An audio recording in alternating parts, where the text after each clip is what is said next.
Benarkah pelantikan Perdana Menteri ke-10 tidak mengikuti proses yang betul? Pengerusi Perikatan Nasional Muhyiddin Yassin dilihat masih belum boleh menerima hakikat bahawa beliau gagal menjadi Perdana Menteri kali kedua. Bukan sekali atau dua, tetapi di setiap kesempatan yang ada, beliau pasti akan mengungkit kembali proses pelantikan Perdana Menteri ke-10. Beliau cuba menanamkan naratif bahawa kononnya yang di-Pertuan Agong ketika itu, Al-Sultan Abdullah, tidak mengikuti proses yang sepatutnya. Tetapi benarkah begitu? Untuk menilai sendiri apa yang berlangsung di Istana Negara hari kejadian, Setiausaha Agong UMNO Dr. Ashraf Wajdi memberikan penerangan. Selepas PRU15 yang pertama datang ke pejabat UMNO ialah Saifuddin berjumpa dengan Zahid dan Ashraf Wajdi. Saifuddin bawa amanah dari Anwar Ibrahim untuk hadir kerana Pakatan Harapan ada 82 kerusi dan Barisan Nasional ada 30 kerusi. Ini membolehkan kerajaan dibentuk dengan majoriti mudah yang memerlukan 112 kerusi. Zahid tidak buat keputusan malam itu walaupun dia boleh buat keputusan bersendirian. Ini kerana semua ahli Parlimen Barisan Nasional telah menandatangani perjanjian sebelum menerima watikah sebagai calon. Perjanjian itu memberi mandat sepenuhnya kepada pengerusi Barisan Nasional untuk berunding dengan sesiapa saja bagi maksud menumbuhkan kerajaan. Zahid adakan mesyuarat dengan Majlis Tertinggi Barisan Nasional dan Biro Politik UMNO. Keesokannya datang rombongan Anwar Mat Sabu Saifuddin ke pejabat UMNO. PH datang dan berjumpa jawatan kuasa perundingan Barisan Nasional. Turut ada dalam jawatan kuasa tersebut adalah Presiden MCA dan Presiden MIC. Zahid berikan 10 syarat yang telah ditetapkan. Selepas habis perjumpaan tersebut, Zahid minta Dr. Zamri berhubung dengan Muhyiddin supaya berlaku adil untuk tunjuk pula syarat-syarat BN kepada PN. Malangnya Muhyiddin tidak layan dan dia kata nanti dulu. Apabila Ismail Sabri balik dari menghadap yang di-Pertuan Agong, beliau memaklumkan ada 10 orang ahli Parlimen BN yang menyokong Muhyiddin.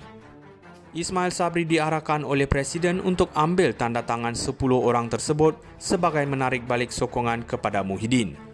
Keesokannya Zahid arahkan Ashraf Wajdi dan seorang lagi pegawai untuk hantar 30 dokumen ke Istana Negara. Ada watikah yang menyebut menyokong Anwar Ibrahim. Bila Tuanku panggil Muhyiddin pada hari kelima, dia masih berkeras dan bagi tahu beliau sudah cukup jumlah 114 kerusi. Tuanku kata tak boleh terima kerana dari 114 ada MPBN yang juga sokong Anwar Ibrahim. Ada juga 4 orang parti Sarawak yang sign SD sokong Anwar. Dan ada juga yang sign 3 kali. PN hanya tinggal 73 dan tidak cukup.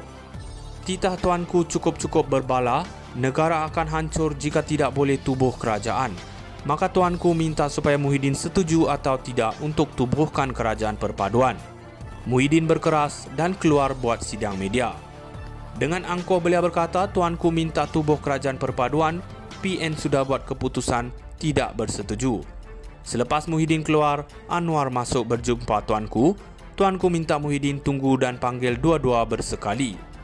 Muhyiddin berkeras dan keluar terus dan buat sidang media di kediamannya, Damansara Heights. Anwar masuk dengan rasa yakin beliau sudah sokong 30 dari BN dan PN 82. Waktu menghadap, Tuanku titah satu perkara sahaja, tubuhkan kerajaan perpaduan, titik noktakan persengketaan lama. Zahid jawab dengan penuh beradab bahawa Patik boleh bersetuju tapi Patik tidak boleh membuat keputusan seorang. Beri masa Patik berbincang dengan Majlis Tertinggi BN. Nilaikan sendiri apakah benar kenyataan yang sering dibuat oleh Muhyiddin. Benarkah pelantikan Perdana Menteri ke-10 tidak mengikuti proses yang betul?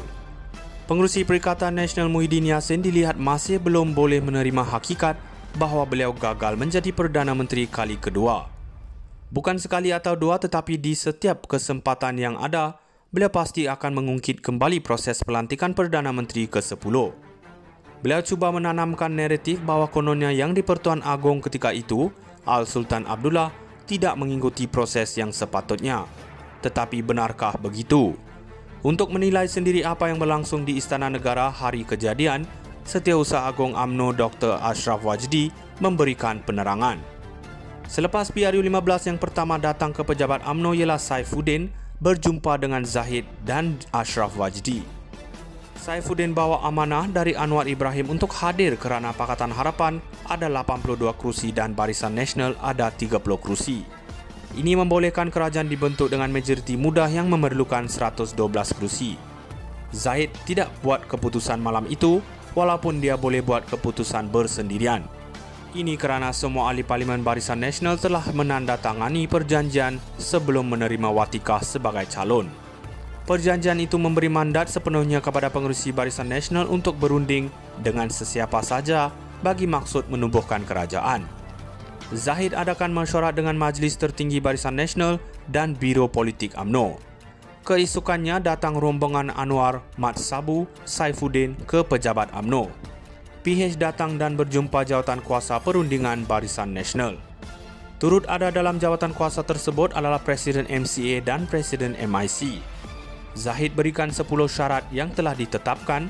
Selepas habis perjumpaan tersebut, Zahid minta Dr. Zamri berhubung dengan Muhyiddin supaya berlaku adil untuk tunjuk pula syarat-syarat BN kepada PN. Malangnya Muhyiddin tidak layan dan dia kata nanti dulu.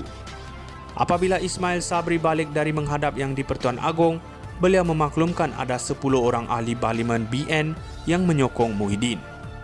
Ismail Sabri diarahkan oleh Presiden untuk ambil tanda tangan 10 orang tersebut sebagai menarik balik sokongan kepada Muhyiddin. Keesokannya Zahid arahkan Ashraf Wajdi dan seorang lagi pegawai untuk hantar 30 dokumen ke Istana Negara. Ada watikah yang menyebut menyokong Anwar Ibrahim bila